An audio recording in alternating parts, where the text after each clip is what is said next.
Boa noite, FEUSP. Tudo bom com vocês? Que vocês continuem maravilhosos e cheios de cantos meus, como era do meu tempo. Eu vim aqui a convite da Dani para falar um pouquinho com vocês sobre contabilidade de custos, sobre contabilidade, para falar um pouquinho sobre como isso se aplica na minha empresa, que é uma incorporadora e uma construtora que está na atividade de construção civil, e contar um pouquinho de como que eu entrei nessa área, qual foi meu histórico acadêmico para chegar nisso daí. Então, em 2008, 2009, na faculdade, a gente teve todo um relacionamento muito intenso com contabilidade, desde a Happylox, que eu morei lá durante minha vida toda universitária. A gente tinha a nossa planilha, que era importantíssima para a gente conseguir dividir os custos e tudo que a gente precisava dentro da nossa república. Rapidamente, isso foi evoluindo. Depois na Atlética, com uma movimentação bem maior, a gente tinha eventos grandes que a gente fazia, eu era diretor de eventos, e a planilha da festa era essencial para a gente conseguir saber qual era o nosso ponto de equilíbrio, quanto que a gente tinha que vender de convite para saber quanto que a gente tinha que ganhar. Bom, logo depois que eu saí dessa empresa de eventos, eu acabei indo para o mestrado de contabilidade aí na FEUSP.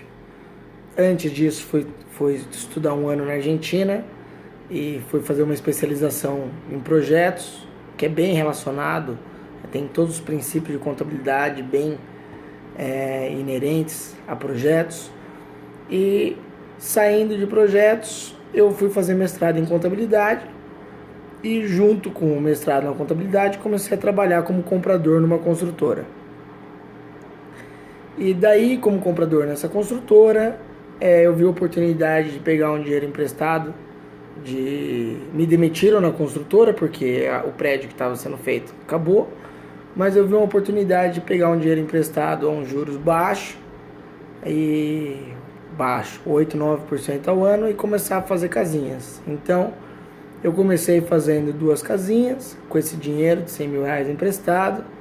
Daí rapidamente visualizei que eu estava ganhando muito dinheiro, que eu estava ganhando muito mais dinheiro que eu esperava, porque eu lembro que eu ganhava R$750 por casinha, eu fiz 2, a minha bolsa de mestrado era R$1.500, eu já tinha dobrado minha renda, estava indo para R$3 mil.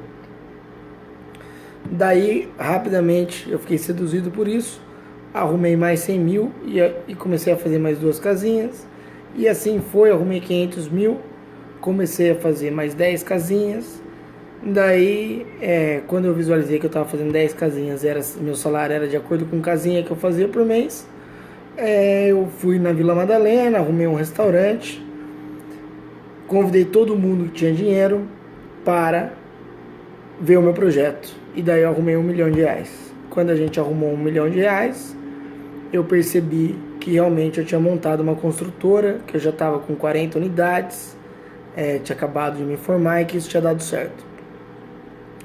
E como a construtora que eu trabalhava antes, que eu era comprador, me convidou, visualizando que eu tinha bastante número de unidades para construir e eles tinham bastante capital, me convidou para fazer uma composição com eles em que eu tinha 20%, os sócios, 2 sócios de 60 anos passaram a ter 80%. Bom, contabilidade, quando você trabalha com investidor, é essencial. Por que é essencial?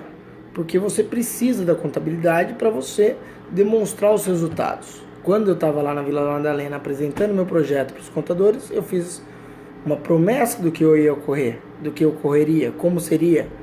E depois, se você não tiver uma contabilidade robusta, você não consegue demonstrar os resultados para o seu investidor.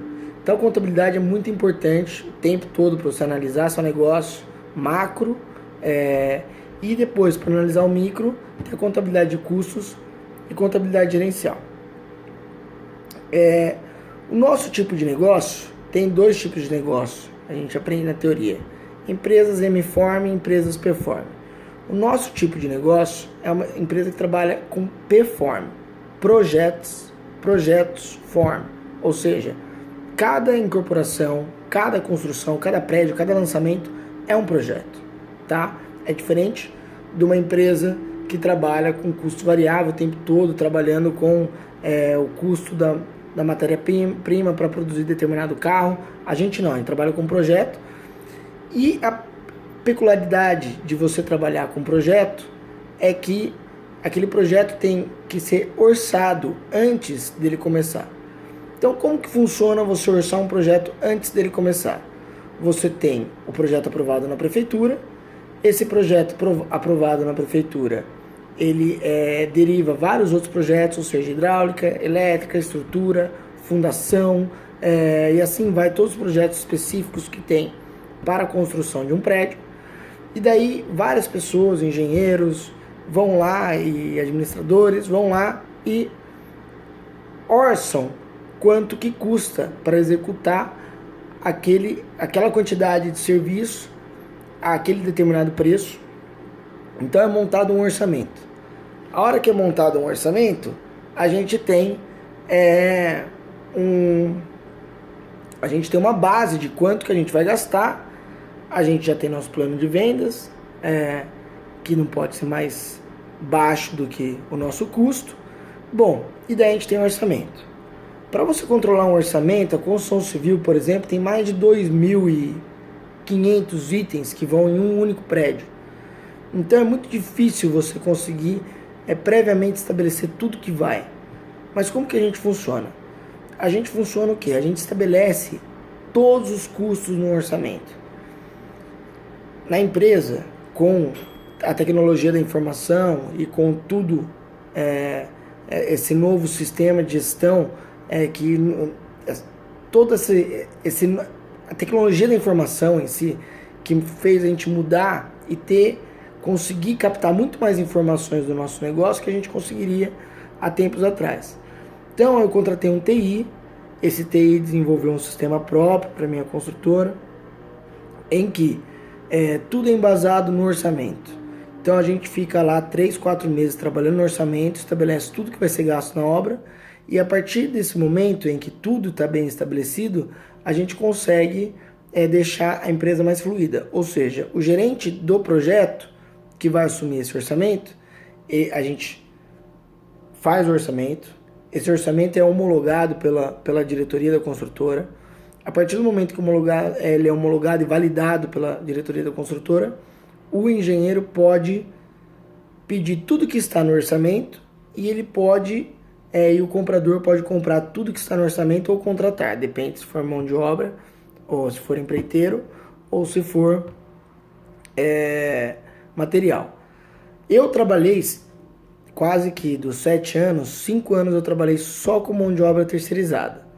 Mas eu mudei o meu sistema de gestão ultimamente, estou trabalhando bastante com mão de obra própria.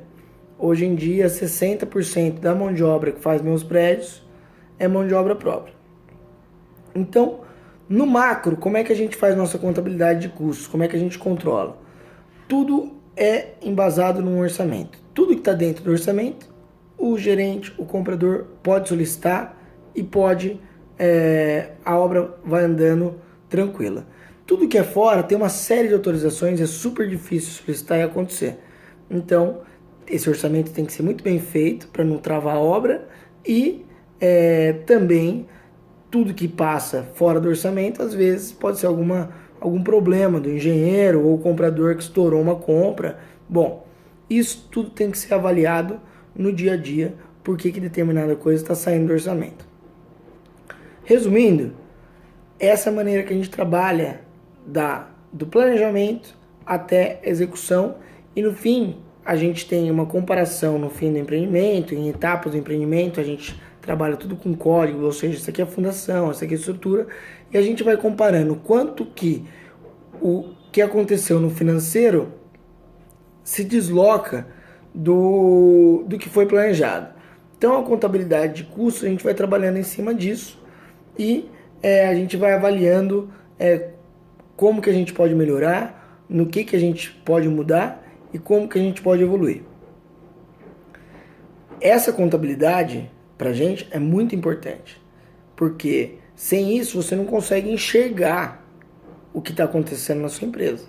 E cada vez mais você enxergar os seus custos e saber onde você deve cortar é essencial para você trabalhar competitivamente. A minha maior concorrente, por exemplo, aqui, eu construo 300 apartamentos por ano, eles estão construindo 600, é a MRV.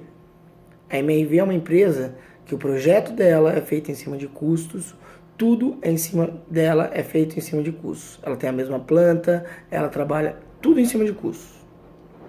E eu, para concorrer deles, eu tenho que fazer um produto melhor, mas com um custo razoavelmente competitivo.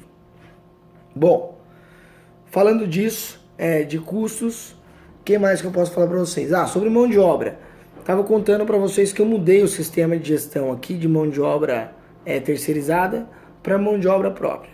É muito importante você saber apropriar os custos que a mão de obra tem, porque você vai lá pagando salário por mês e não consegue avaliar exatamente quais foram os custos que você teve para fazer determinado serviço e tem dificuldade também de comparar isso com ter um empreiteiro em si.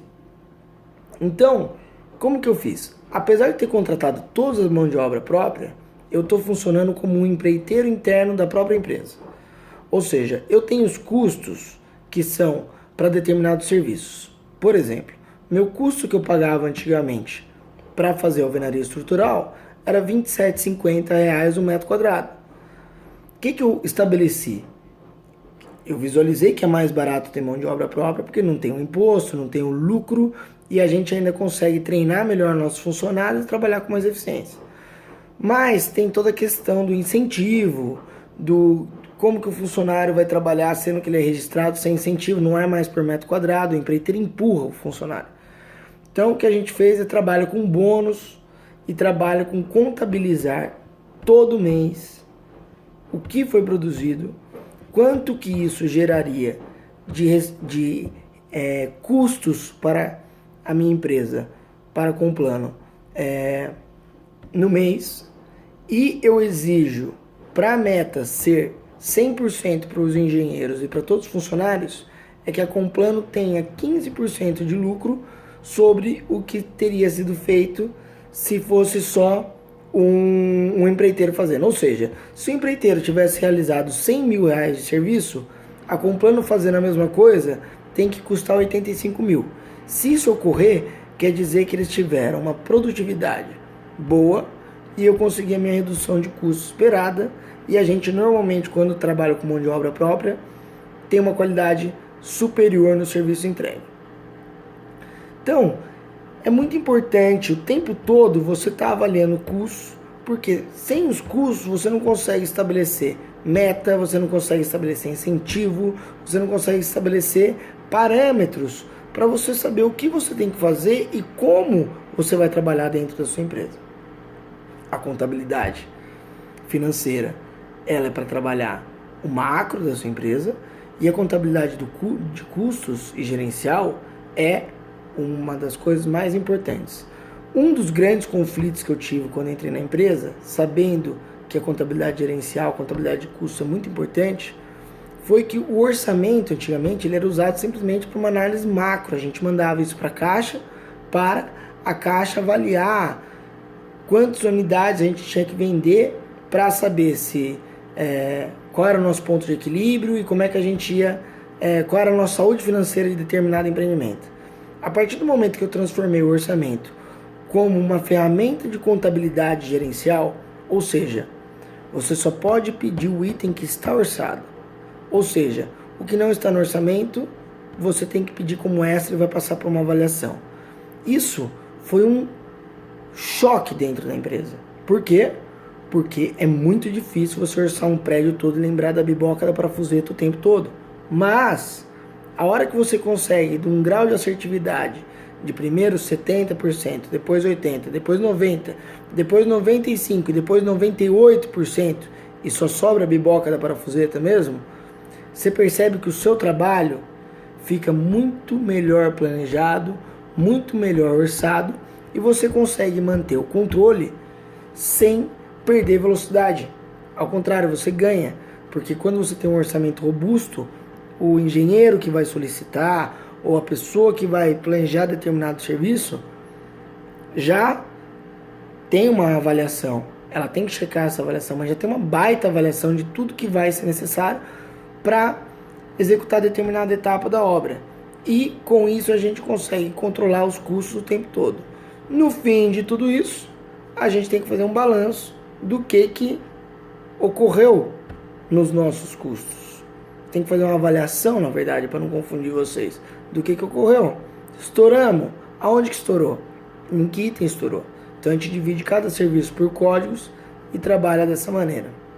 Gente, um grande abraço para vocês, boa noite e tomem uma por mim aí em Ribeirão. Abração!